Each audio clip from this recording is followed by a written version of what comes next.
Mama yangu mazee, hakuna mwenye uwanja wake kaingia kabila mbaya, yani mtu mbaya kama Mdigo.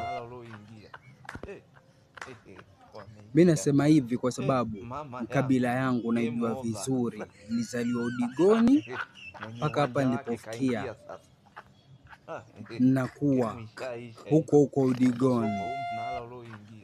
Yani Mdigo hataki maendeleo aina yoyote ya mwenzake.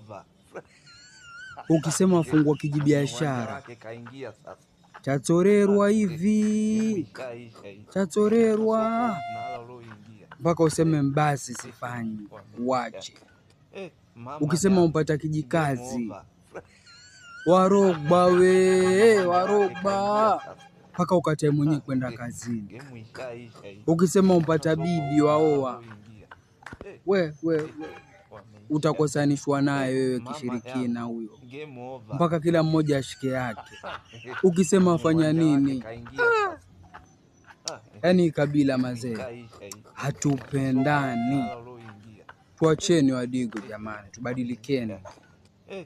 Mbona wenzetu wa bara waendelea tena wasapotiana? Mwanzo wa Somali sivyo wanavyosapotiana lakini sisi kwa nini zero hizi tulizipata wapi jamani? Sisi punguzeni, na kama wanichukia nchukie, lakini nishakwambia kweli mwatitifu.